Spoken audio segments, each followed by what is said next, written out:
My name is Kenny Royal, and for 20 years I've struggled with addiction. You know, we all have this need to want to belong to something. And so I really don't think it stemmed from necessarily wanting to do drugs. It definitely didn't stem from wanting to go to jail or be incarcerated, but it did stem from wanting to belong and fit in. And so the people, the guys that I was around, that's what they were doing. And so I would just do anything to fit in. I really had a father wound that was open, and it was filled with these guys that I was around, and so that's what they were doing. And so basically that's what I did. I just played father leader and fell into some wrong decisions. So yeah, at 6 months we were engaged and 9 months we were married. Right. It was probably, around year 27 that we really started struggling. We really started having a lot of arguments, disagreements came all the time, frustrations. In 2014, we found out we were pregnant and went through the whole pregnancy. We found out we were having a little girl. In May 2014, on the 12th, she was born, and we found out she had trisomy 18. And that is a chromosome disorder that mimics same family as Down syndrome. But the difference with this one is the doctors came to us she was born or the day after and told us that this chromosome condition you don't live through. It's a terminal diagnosis. I have a wife. I've been married for 6 years. Been together for 10 this year. I have 3 kids, 3 boys. And we had just recently started tithing really consistently back in October and November. Really just kind of throwing everything in. I had done a side job for some people at the church, and I needed $250 to make my house payment. And the job that I quoted was only $150, and so I was still gonna be short. I would be out in the backyard at 2 o'clock at night on my hands and knees bawling because I didn't know what to do. And I was so close to giving up. Back in 2010, I got sick, but I actually got staph, and I was very sick, very ill. So we go to the hospital. They put me in the hospital, and the next morning they sent me down for a test, and I end up having a vegetation on my heart valve. 30 minutes later, we're up in the room. There's about 5 doctors running in there, 2 nurses. They had to try to shrink the infection on my heart so it didn't break off and kill me. My name is Janie, and I'm 19 now. But when I was 17, I had a car accident. On my way to volleyball practice, I was the captain of the volleyball team and didn't want to set a bad example because I was running late and I ran off the road.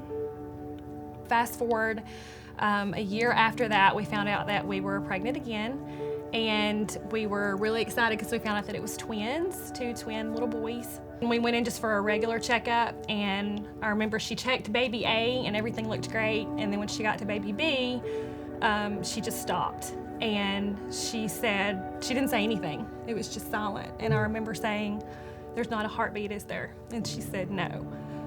We just felt like we couldn't do it anymore. We were exhausted. And in that exhaustion, Tim decided to leave. It was, like November of 18.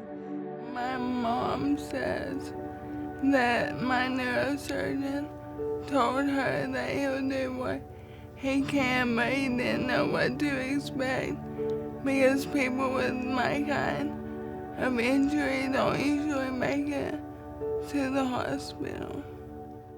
I can remember, I wouldn't sleep for fear or whatever, and just finally having to call out to God to please take that away, take that fear away, and give me the peace that I know that everyone talks about, right? I want to know that. I want to feel that. I want to experience that. I need it.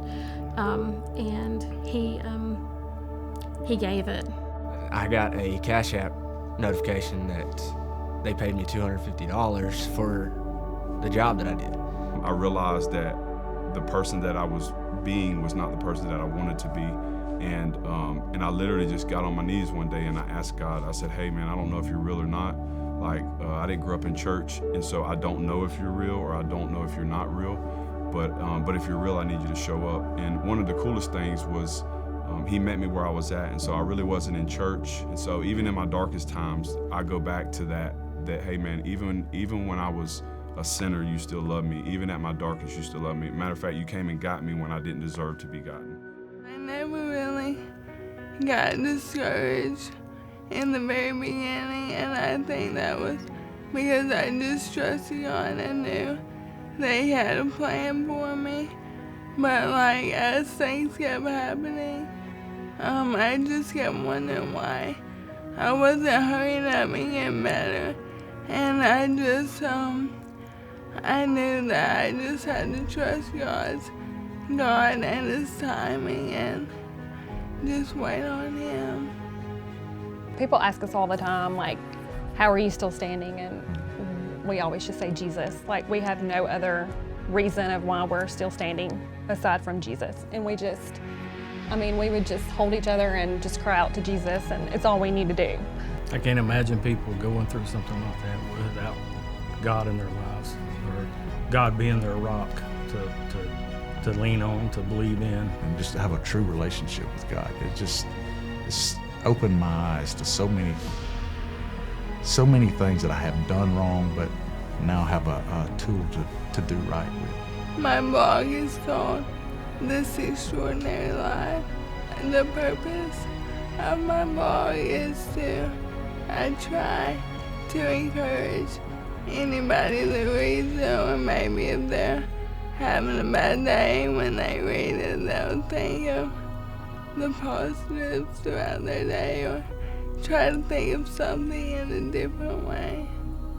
Jesus will never leave you. I mean, those moments, the deepest, darkest moments, if you'll just rely on Him, He will hold you up. Just for anybody that may need a reminder or a word of encouragement, that God is so capable of moving any mountain that you're facing. So a word of encouragement is I would just say don't give up.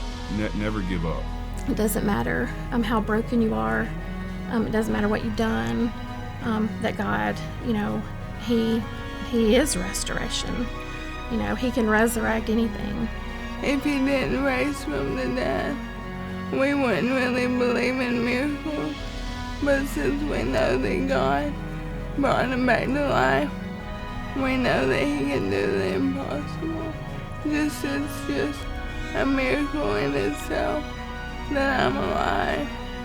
And then to be doing so good as I am, it's a miracle too.